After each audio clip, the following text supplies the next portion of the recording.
Saya Tifal Solesa bersama Anda untuk lanjutan Sapa Indonesia Malam. Kami akan mencermati peluang timnas Indonesia untuk bisa melaju ke Piala Dunia. Banyak upaya sudah dilakukan, termasuk yang satu ini, saudara. Satu pekan usai pemusatan latihan di Bali, timnas Indonesia menggelar latihan di Stadion Madia Senayan, Jakarta, Senin sore tadi.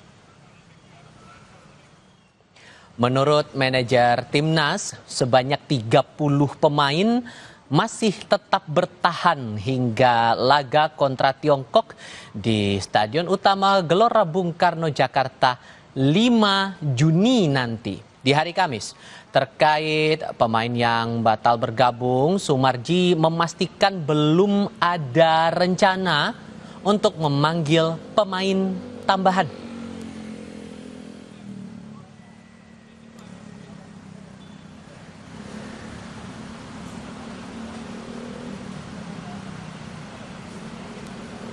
Be here and happy to stay with this team, to be here in Jakarta, and of course have the possibility to play my first time here for Indonesia. So it's of course it's a big pleasure, and I'm not nervous because it's football, it's joy. So of course we're gonna give our 100%. So I think. I'm not saying nothing, but I'm positive. How do you say about? Sementara itu, Kapten Timnas Indonesia Jay Izes percaya diri menghadapi laga melawan Tiongkok. Menurutnya kehilangan sejumlah pemain kunci bukan masalah besar. I know Emil a little bit now because he plays in Italy, and we had a lot of contact also before he did the neutralization. And so far I've only played with Maarten, so I cannot really say what the real big difference is, but we are very fortunate to have multiple goalkeepers, not only them but also we have other goalkeepers who are really good, so we're really fortunate to have a lot of choices, so it will be a difficult choice for the coach when everybody is here. Ini yang juga menarik untuk kita cermati, saudara. Timnas Indonesia saat ini masih menempati peringkat keempat klasemen sementara grup C. Lalu bagaimana peluang timnas bisa lolos Piala Dunia 2026?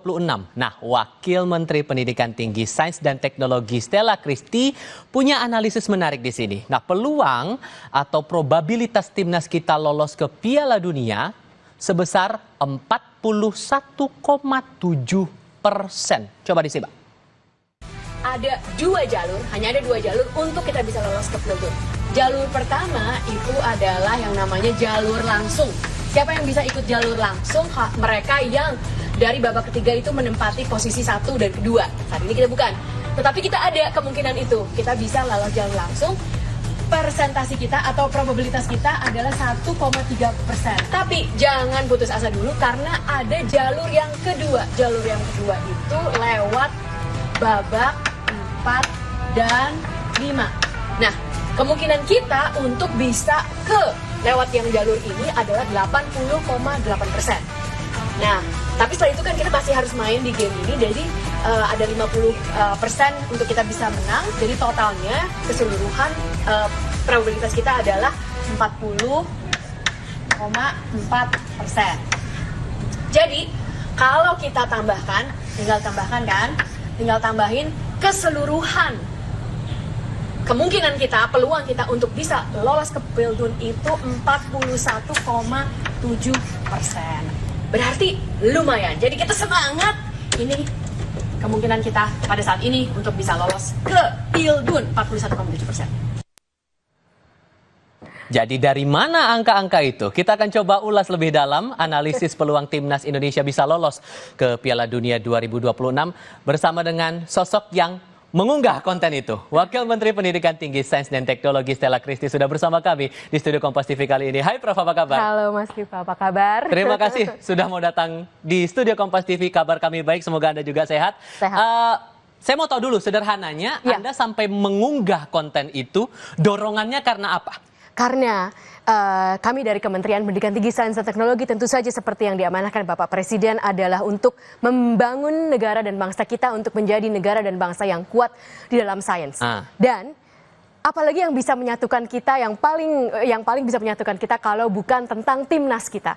Dan inilah kesempatan yang luar biasa untuk memberikan peluang, memberikan kesempatan kepada semua orang biar tahu bahwa di permainan sepak bola pun sains itu sangat bisa berperan. Dan sangat menyenangkan juga. Dan sangat menyenangkan juga. Jadi supaya kita bisa terus-menerus melihat segala sesuatu yang ada di bumi itu bisa disainskan. Dan apalagi sepak bola. Apalagi hobi yang seperti ini juga. Betul. Ya. Oke, kita coba buka untuk data pertama. Data pertama ini kita coba ulas masalah posisi kita di klasemen. Boleh. Posisi kita, nah ini dia, posisi kita kan di urutan keempat. Betul. Sampai Anda menghitung saat itu skenarionya, peluang-peluang kita, probabilitas kita untuk bisa lolos Piala Dunia sampai ada 729 skenario. Betul. Coba dijelaskan secara sederhana dan gampang untuk dicerna oleh penonton kita. Baik. Datangnya angka itu dari mana, Prof? Baik, ada 6 game dan setiap game itu kan bisa menang, kalah atau seri. Nah, berarti itu 3 kali 3 kali 3 kali 3 kali 3 kali 3. 729. Nah, itulah 729 itu datang dari ada 6 game dan masing-masing game itu ada 3 kemungkinan sehingga itu diputinglah. Jadi ada kenapa itu 729 skenario. Lalu setelah itu mungkin bisa ditampilkan apa sebenarnya yang harus kita hitung untuk bisa mendapatkan tadi yang saya bilang 41,7%. 729 skenario itu harus kita hitung probabilitasnya, berapa probabilitas dari masing-masing skenario itu untuk terjadi. Nah, jadi satu skenario itu bisa misalnya Indonesia menang lawan China, tetapi nanti Bahrain menang lawan Arab Saudi. Nah, itu berbeda dengan skenario yang lainnya, di mana Indonesia menang lawan China, tetapi Arab Saudi menang di lawan Bahrain, sehingga itu skenario yang berbeda. Nah, ada 729 skenario itu, lalu kita harus menghitung probabilitas dari masing-masing skenario tersebut. Kemudian kita harus mengagregat probabilitas di mana timnas kita itu lolos ke Pildun. Begitu. Jadi sederhananya 6 dikali 3 kali kemungkinan itu dengan melawan masing-masing, begitu ya, Prof ya? Sederhananya bukan 6 kali 3, tetapi 3 kali 3 kali 3 kali 3 kali 3 kali 3. Karena itu setiap game itu ada kemungkinan 3 kali, 729 skenario, dan dari 729 skenario itu masing-masing skenario mempunyai probabilitas masing-masing. Lalu itu harus dihitung dan setelah itu kita harus mengagregate di berapa jumlah skenario timnas kita itu akan lolos ke Pildun. Nah, tapi itu tidak bisa dilakukan, bukan tidak bisa, itu akan sangat banyak waktu kalau dilakukan pakai tangan. Sehingga saya menggunakan artificial intelligence untuk bisa menghitung tersebut. Tapi ada story menariknya juga dari artificial intelligence ini. Tapi ceritanya nanti dulu. Kita coba melihat kemungkinannya sekarang. Kemarin pun sempat saya menyampaikan juga kepada Anda, pemirsa Kompas TV, soal 2 peluang kita. Peluang kita bisa lolos langsung ke Piala Dunia, itu satu. Dan yang kedua, peluang kita untuk terus melaju ke putaran keempat atau kelima. Saya coba mengajak Anda melihat kemungkinan kita bisa lolos langsung ke Piala Dunia 2026. Boleh ditampilkan datanya dan Anda pun sudah sempat mengotak-atik, menganalisis. Dan kalau hitungan Anda kemungkinan kita bisa lolos langsung nggak nyampe 2% ya? Hitungannya gimana tuh? Nah, hitungannya tadi yang dari 729 skenario tersebut, di manakah kita agregat probabilitas yang semuanya itu adalah kemungkinan kita bisa lolos langsung. Jadi untuk lolos langsung itu kita agregat berapa, di mana skenario yang mana kita bisa lolos langsung. Sehingga itu cuma 1,3%. Tetapi kalau kemungkinan kita maju ke babak 4 dan 5, bukan lolos ke Pildun ya, maju ke babak 4 dan 5 itu 80,8%. Berarti dari 728 skenario yang kita hitung masing-masing probabilitasnya, agregat skenario di mana timnas Indonesia maju ke babak 4 dan 5. Apa artinya maju ke babak 4 ke 5? Kan kita tetap berada peringkat keempat atau peringkat 3. Kalau lolos langsung itu kita harus berada di peringkat 1 dan 2. Nah, kalau kita agregat semua inilah 80,8%. Ya, begitu. Tapi kalau boleh dijelaskan juga, sebetulnya melihat analisis ini yang lolos langsung maupun melaju ke putaran berikutnya, apakah sebatas hanya menghitung atau ada faktor lain yang juga mungkin Anda kalkulasi sampai keluar angka ini, Prof? Semuanya dihitung probabilitasnya. Jadi ini semuanya adalah probabilitas dari 729 skenario tersebut, di mana subset dari atau subgrup dari 729 itu dijumlahkan yang lolos langsung adalah 1,3% dan yang maju ke babak 4 dan 5 itu 80,8%. Oke. Nah, setelah kita maju ke babak 4 dan 5, ini ada hitungan lainnya sebenarnya. Ya, Oke. mau kita lihatkan. Boleh, ini kita Boleh. juga biar paham semuanya nih ya, dari mana datangnya angka-angka tadi yang Anda terangkan. Mungkin secara lisan kesannya jadi cukup ringan, sederhana. Iya. Tapi apakah sesederhana itu? Kami sudah siapkan alat bantu di sini. Ada papan tulis yang mungkin bisa membuat kita lebih paham dari mana hitung-hitungan itu berasal. Mungkin Prof Stella bisa membantu. Gimana cara menghitung dan mengkalkulasinya? Nah, kalau untuk yang kita gimana kita bisa dapat 1,3% ini, itu banyak sekali. Yang tadi saya bilang kita harus lihat dari 729 skenario itu tidak bisa dihitung pakai tangan. Ya. Nggak bisa saya udah gini, tapi itulah yang harus pakai artificial intelligence. Sama juga yang 80,8% ini. Tapi saya bisa jelaskan, dari 80,8% kita maju ke babak 4 ke 5, berapa peluang kita untuk bisa lanjut ke Pildun. Ini cukup sederhana. Nah, Spidol di bawah sini, Prof. Ya. Sorry. Kita kan Bisa ada dibantu juga nih. kita kan ada 6 nanti ada 6 tim yang akan melaju ke babak 4 dan kelima ya. Jadi itu 2 dan itu dibagi jadi 2 grup. Jadi 2 kali 3 2 dikali 3 grup. Nah, 2 grup kali 3 tim. 2 grup kali 3 tim. Nah, yang di babak 4 tim yang masing-masing tim yang peringkat 1 itu akan otomatis qualify ke Pildun. Nah, tetapi yang di babak lalu setelah itu yang kedua lanjut ke babak 5 dan bertarung di babak 5. Setelah itu yang menang dari babak 5 itu akan lanjut ke seluruh akan lanjut ke kita bantu Pildun. juga untuk bisa Betul. buat Anda nyaman juga menulis di sini. Oke, silakan dilanjutkan 2 kali 3 2 kali 3 tim. Nah, dari masing-masing 2 ini peringkat 1 akan lolos, gitu kan? Peringkat satunya, nggak apa-apa nih. Peringkat satunya akan lolos akan otomatis peringkat 1 dari babak keempat akan lolos ke Pildun. Lalu peringkat 1 dari babak keempat akan lolos ke Pildun. Sementara itu, yang peringkat 2-nya ini harus bertarung. Ya, yang peringkat 2-nya ini babak 4 ya. Babak 4, peringkat 1 langsung lolos ke Pildun. Tapi terus yang peringkat 2 ini harus bertarung di babak 5. Nah, berarti di babak 5 kan. Berarti totalnya akan ada 3 tim yang lolos ke Pildun dari babak 4 dan 5. Jadi secara keseluruhan, secara umumnya, chance untuk bisa ke Pildun kalau lewat babak ke-4 ke 5 itu 50% dari babak ke 5. Jadi 50% atau setengahnya dari 80,8% itu 40,4. 4,4%. Ini setengah dari 80,8% yang kita bisa maju ke putaran berikutnya itu. Betul. Nah, 80,8 kan maju ke putaran berikutnya.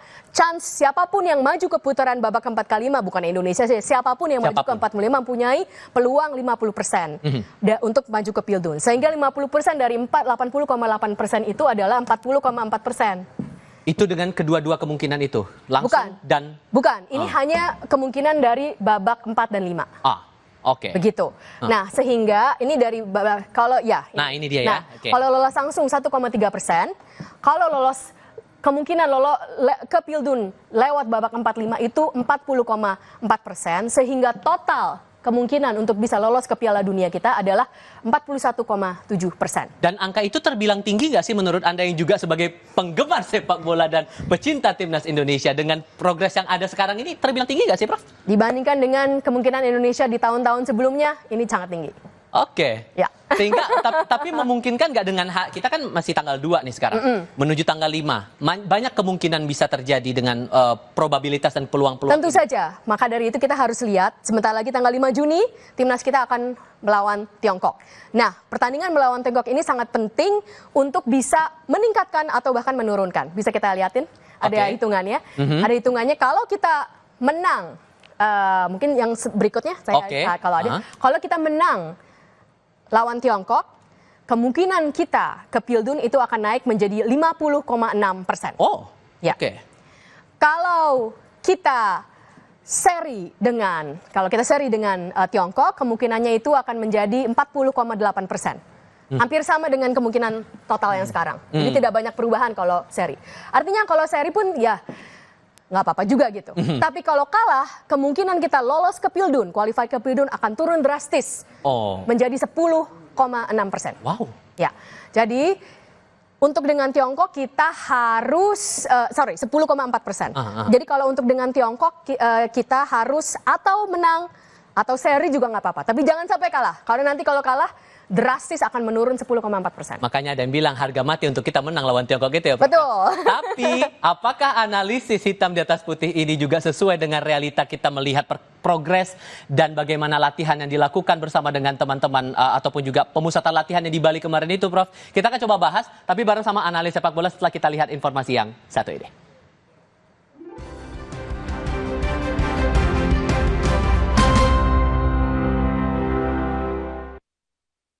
Apa Pak? Ya, ruang serbaguna lah. Paling dibutuhkan saat ini bantuan apa? Yang kita harapin tuh harapnya kemudahan. Kemudahan dalam mencari nafkah dan segala macam. Penghasilan sejauh ini artinya cukup untuk menafkahi keluarga? Alhamdulillah cukup. Masih bisa untuk menabung? Belum.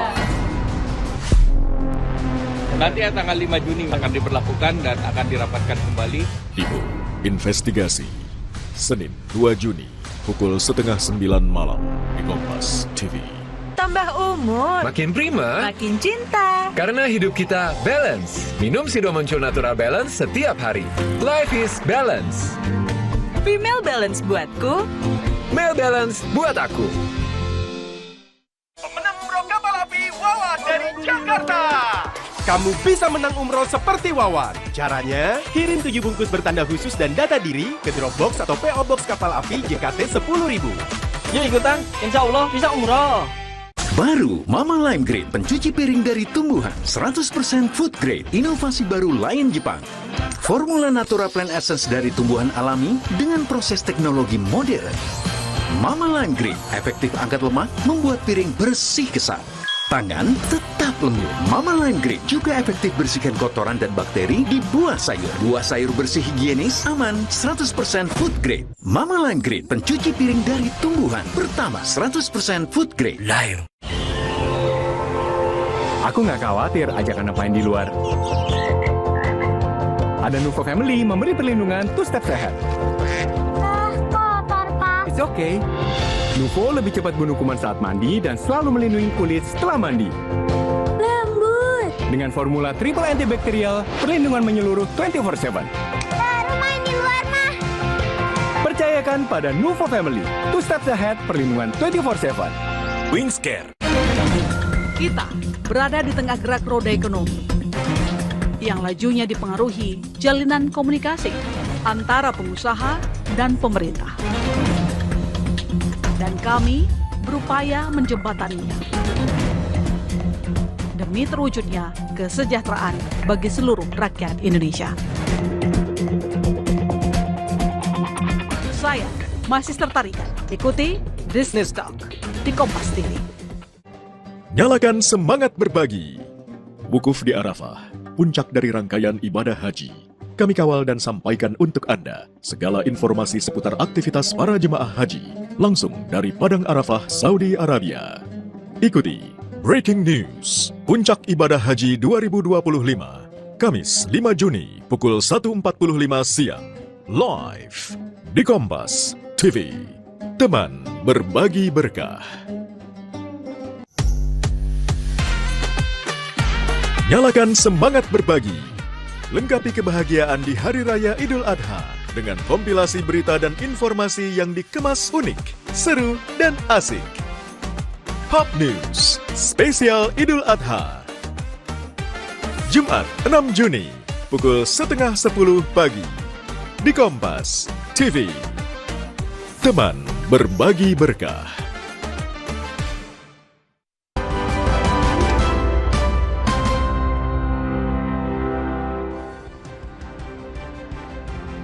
Anda sudah melihat tadi ya penjelasan atau analisis dari versinya Prof. Stella Christy, soal peluang Timnas Indonesia bisa lolos ke Piala Dunia, langsung ke Piala Dunia 2026 dan kemungkinan kita bisa masuk ke putaran keempat kualifikasi 2026. Tapi kira-kira analisis hitam di atas putihnya ini sesuai nggak dengan realita yang kita lihat selama ini dengan upaya timnas kita latihan terpusat dan segala strategi yang dimainkan? Apakah peluangnya memang sebesar itu? Bung Ropan juga sudah bergabung bersama kami di studio hari ini. Apa kabar, Bung? Baik, baik. Terima kasih sudah mau bergabung di studio kami kali ini dan Prof. Stella juga masih bersama kami melihat analisisnya tadi, Bung. Secara angkanya kan 41 sekian persen kalau kemungkinannya itu, bahkan ada peluang bisa lebih tinggi daripada itu. Menurut Anda itu realistis melihat segala upaya yang dilakukan timnas kita atau justru bisa lebih tinggi daripada itu? Ya, menarik di sini bahwa bagi Indonesia saya pikir tidak ada pilihan lain. Secara realistis kita ada di putaran keempat. Jangan berpikir melawan Jepang. Maka fokus itu ada lawan Tiongkok. Itu harga mati buat kita untuk bisa memenangkan pertandingan. Kalau kita berpikir untuk bisa langsung lolos itu kecil kemungkinan. Karena Australia 13 poin. Kalau mereka menang, mereka main lebih dulu lawan kita. Jam 17 kita main jam 20.45. Kalau mereka menang selesai 16 poin. Sulit, kita menang 2 kali pun melawan Jepang dan Tiongkok cuma 15 poin. Jadi itu saya pikir sulit.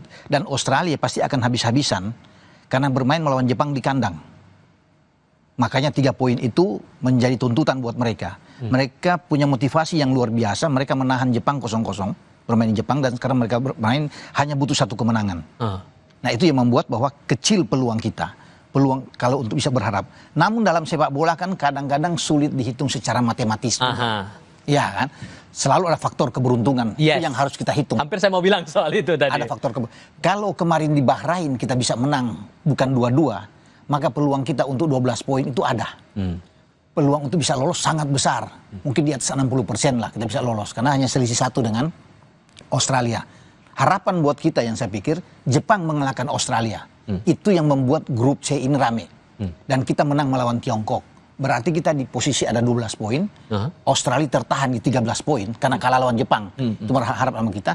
Dan Arab bersama Bahrain draw. Karena pertemuan pertama di Arab mereka bermain draw. Sehingga posisi kita ada di peringkat ketiga. Dengan harapan bahwa pertandingan terakhir Australia dan Arab akan bunuh-bunuhan dalam tanda kutip. Harus ada yang pemenang. Kalau mereka imbang dan Jepang misalnya kita bisa menang, mereka akan mengatakan tidak akan memainkan semua pemain-pemain terbaik yang ada di Eropa. Tapi mungkin nggak tuh bisa berubah keadaannya kalau menurut Anda? Saya pikir mereka sudah lolos. Untuk apa mereka untuk habis-habisan? Kalau potensi resiko cedera pemain itu kan besar. Kan ini pemain-pemain mahal yang ada di Eropa. Mereka bermain dengan tim kedua juga sudah aman kok. Tapi kalau kita bisa memanfaatkan, kemudian ada terjadi sesuatu antara Arab dan Australia, misalnya imbang, itu kan saya bilang faktor keberuntungan itu harus kita hitung. Dan kita menang katakan 1-0 lawan Jepang, kita langsung lolos. 15 poin kan? Itu yang memungkinkan kita lolos. Tapi kan sulit untuk bisa mengatakan demikian, karena Jepang bermain dengan tim lapis kedua juga kuat. Mereka bermain di Indonesia, mereka menang 4-0 lawan kita. Cok, kalau mau lihat angka-angka tadi, kalau menurut Anda juga sependapat dengan besaran angka seperti yang dihitung oleh Prof. Stella tadi? Saya pikir itu bisa terjadi. Jadi realistis bahwa kita peluang benar. Kalau cuma 1,3 ya itu yang saya bilang tadi di awal. Sulit untuk bisa langsung lolos kan. Jadi apa yang dikatakan oleh Bu Wamen ya masuk juga saya pikir kalau langsung. Jadi potensi kita realistis yang ada bahwa kita harus di putaran keempat. Itu yang paling memungkinkan buat kita. Ya. Tapi kalau saya lanjut bahwa kita main di Senayan ini kan bukan cuma kita. Tiongkok juga habis-habisan bermain karena peluang mereka ada tergantung lawan Indonesia. Pertaruhannya sama untuk pertaruhan keduanya. sama. Bukan cuma kita yang berharap. Tiongkok itu kalau kalah selesai. Gitu. Prof. Stella, gimana membaca itu? Kayaknya ya walaupun faktor luck juga kita kan belum tahu nih. Tentu saja ini semua kan probabilitas. Yang kita hitung adalah probabilitas kemungkinan. Jadi itu semuanya itulah kemungkinan. Hitungan kemungkinan adalah hitungan kemungkinan. Apa yang terjadi di realita bisa berbeda dengan kemungkinan. Makanya dihitung yang tadi saya bilang 729 skenario itu semuanya sudah dihitung sehingga kita bisa melihat kemungkinan kita itu seperti apa. Nah, kalau boleh saya tambahkan, Bung Ropan, sebenarnya ada satu game yang bukan game kita tetapi sangat penting dan itu bukan game. Jadi bukan game kita lawan Jepang. Game kita lawan Jepang sebenarnya tidak akan terlalu berpengaruh. Tapi sebenarnya yang cukup penting adalah game Arab Saudi dan Bahrain. Dan Arab Saudi dan Bahrain ini kalau kita harus mendukung Arab Saudi. Why? Kalau Saudi, karena berdasarkan tadi 729 skenario itu, kalau Saudi menang dengan Bahrain, peluang kita sebenarnya akan naik, begitu, 44,5%. Kalau Bahrain yang menang, peluang kita akan turun ke 40,9%. Kalau seri itu ada di sekitar, saya lupa sebenarnya ada berapa persen, tapi itu tapi yang paling kita inginkan adalah Saudi menang lawan Bahrain. Gitu. Anda setuju? Iya, karena kalau Saudi menang melawan Bahrain, posisi keempat kita aman kalau kita menang melawan Tiongkok. Karena kita 12 poin. Bahrain itu kan cuma ketahan di 6. Pertandingan terakhir, Bahrain itu jumpa dengan Tiongkok. Jadi kan akan sulit buat mereka. 3 poin pun hanya 9. Demikian juga dengan Tiongkok. Dapat 3 poin cuma 9 paling minimal. Nah kita posisi kita bagus kan di 12. Jadi posisi keempat itu sudah enak. Makanya kan konsentrasi penuh harus menang melawan Tiongkok. Dengan harapan yang Ibu Mamen bilang benar. Bahwa Bahrain kalah melawan Arab. Dan itu sudah pasti aman kita. Posisi keempat sudah segel. Betul. Sudah disegel sama kita. Susah untuk dikejar oleh Tiongkok dan Bahrain. Itu harapan kan. Tetapi pasti Bahrain juga akan punya kesempatan ngotot bermain di kandang. Dan mereka juga punya motivasi kuat, mereka mampu menahan Arab kosong-kosong di kandang mereka, di kandang Arab kan. Jadi rame ini. Ini sambil kita ngobrol, saya juga mau mengajak Anda di pemirsa Kompas TV yang sedang mengakses media sosial kami juga menggelar polling via media sosial. Pertanyaannya nih, siapa pemain timnas pilihan Kluivert untuk lawan Tiongkok? Nah, yang Anda lihat ini adalah beberapa komentar atau usulan dari warganet soal starting line up pilihan mereka. Ini juga menjadi suara-suara aspirasi dari para penggemar sepak bola kita untuk kemajuan timnas kita. Dari Ardi Gatra, starting line up-nya ada nama Emil Audero, Hubner, Ijes, Meselhers, kemudian Verdong, Kevin Dix, lalu ada JP Lupesi, Tom Haye, Dean James, Rafael Strijk, dan Ole Romani. Itu baru satu. Kemudian ada juga nih nama dari akun Arwan Kasilas nih mengusulkan nama Emil, Rido, J, Hubner, lalu ada Yakob juga di situ, Verdong, Tom Haye, Joy. Lalu di barisan depan ada nama Egi, Lili Pali, dan Ole Romani. Satu lagi ada Ervan Ahmad Albar yang memilih nama Emil, Ijes, Hubner, Mes, Verdong, Kevin Dix, Lili Pali, Rafael Strijk, dan Ole Romani. Kalau buat Prof Stella, dari 3 opsi itu, mana yang kayaknya, ini kayaknya kemungkinannya bisa nih buat lawan Tiongkok nanti, atau punya versi sendiri nih? Saya belum punya versi sendiri karena saya belum hitung. Tapi saya yakin pelatih kita tahu, dan ini kembali lagi sebenarnya pilihan apa ini bukan berdasarkan perasaan tapi berdasarkan statistik. Jadi bisa dilihat dengan line up yang berbeda di pertandingan sebelumnya itu statistiknya seperti apa. Inilah kenapa saya juga bilang bahwa ini bukan karena tiba-tiba begitu, tapi seluruh tim internasional itu selalu pasti pakai statistik untuk melihat, termasuk begini untuk menentukan bagaimana line up kita yang paling membuka peluang. Kembali lagi itu dengan menggunakan statistik dari yang sudah terjadi sebelum-sebelumnya. Begitu. Dan menurut Anda posisi kita amankah untuk melawan Tiongkok nanti tanggal 5? Saya yakin. Kalau lawan Tiongkok kita pasti menang. Oke. Ya. Gimana Bung Ropan? Membaca karena begini, kita kan pasti belajar dari berbagai pertandingan yang sudah pernah kita lalui di putaran-putaran sebelumnya, dan kita ini udah sejauh ini loh. Apakah akan ada kemungkinan strategi yang berubah atau justru akan mengadopsi strategi yang pernah dipakai di pertandingan sebelumnya untuk melawan Tiongkok nanti? Saya pikir bagi Patrick Kluivert dia harus mempertahankan the winning team dia. Apa yang kita dapatkan ketika melawan Bahrain itu dia harus pertahankan dan tidak boleh diubah-ubah. Ya, kita bermain di kandang dan hanya Jepang yang mampu mengalahkan kita. Arab Saudi, Australia, dan Bahrain tidak pernah menang melawan kita. Dan mereka tidak mampu membuat gol. Kita clean sheet melawan mereka. Cuma Jepang. Jadi kalau dia mengubah the winning team kita itu agak beresiko juga. Jadi kalau apa yang saya lihat tadi dengan 3 opsi itu, saya agak berbeda. Gimana tuh? Kalau saya Emil Audero main, di kanan ada Kevin Dix, di kiri Calvin Verdong, 3 di tengah itu Jai Ises, kapten, ada Yasin Hubner dan Rizky Ridho. Kemudian di 2 gelandang itu dipakai Tom Haye dan Jope Lupesi. Di depan Ole Romani, Yakob Sayuri dan juga dengan Vano. ya Stefano Lillipali. Jadi ada 2 pemain yang bermain di Liga 1 yang sedang bagus-bagusnya. Itu diberikan kesempatan. Vano dengan di Borneo bagus, kemudian Jakob bermain dengan Malut United juga bagus. Jadi ini 2 wing kita yang sangat cepat. Mereka pemberi asis yang oke, pengumpan yang bagus, dan juga bisa menjadi pencetak gol. Jadi ini enak buat Ole Romani untuk bisa menerima pasokan bola-bola crossing dari 2 pemain sayap ini, menurut saya. Tapi tentunya kan semua berpulang ke pelatih, karena pelatih yang menentukan, dia yang bertanggung jawab terhadap tim. Tapi nggak akan ada yang signifikan menurut Anda perubahan-perubahan untuk strategi? Nggak ada. Kalau signifikan 99% dia akan coba untuk mempertahankan apa yang kita dapatkan menang melawan Bahrain. Mungkin kalau pergantian pemain pun cuma 1. Kalau ditanya di mana itu 1 itu, mungkin hanya di antara pemain belakang, ya itu 3 pemain belakang. Kalau bermain dengan formasi taktik dia 3-4-3, mungkin hanya akan berganti. Apakah Mes Hilgers akan masuk untuk mengisi posisi Rido atau mengisi posisi Yasin Hapner? Itu kan yang menjadi pertanyaan. 1 pemain itu. Kalau Jai Isis kan kapten, sulit untuk digantikan. Jadi saya pikir itu yang akan ada. Hanya 1 pemain itu yang akan coba terjadi pergantian. Kalau dia berganti 2-3 pemain, nah itu resiko. Berat buat kita. Saya tidak yakin. Ya, gitu. So, ekspektasi Anda, Prof, untuk tanggal 5 nanti, sebagai pecinta sepak bola, sebagai orang yang punya harapan bahwa timnas kita bisa lolos Piala Dunia, pengennya mau ngomong apa nih ke Coach Kluivert dan teman-teman nih buat tanggal 5?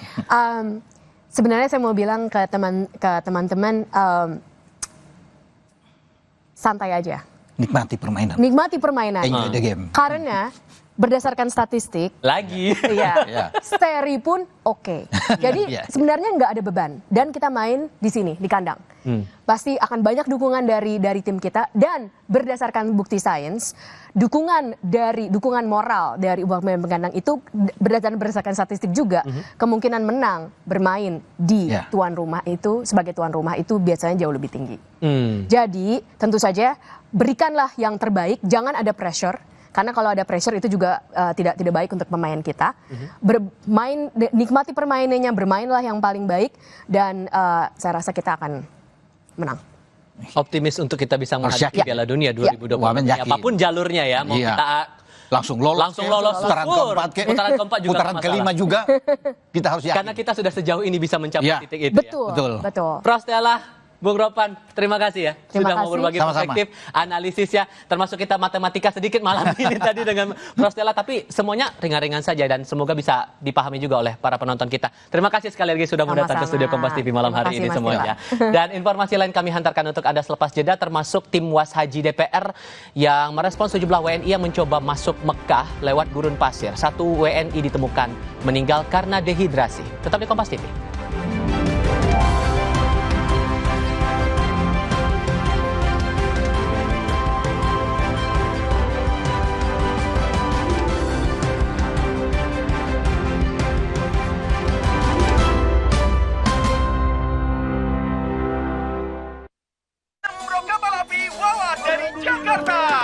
Kamu bisa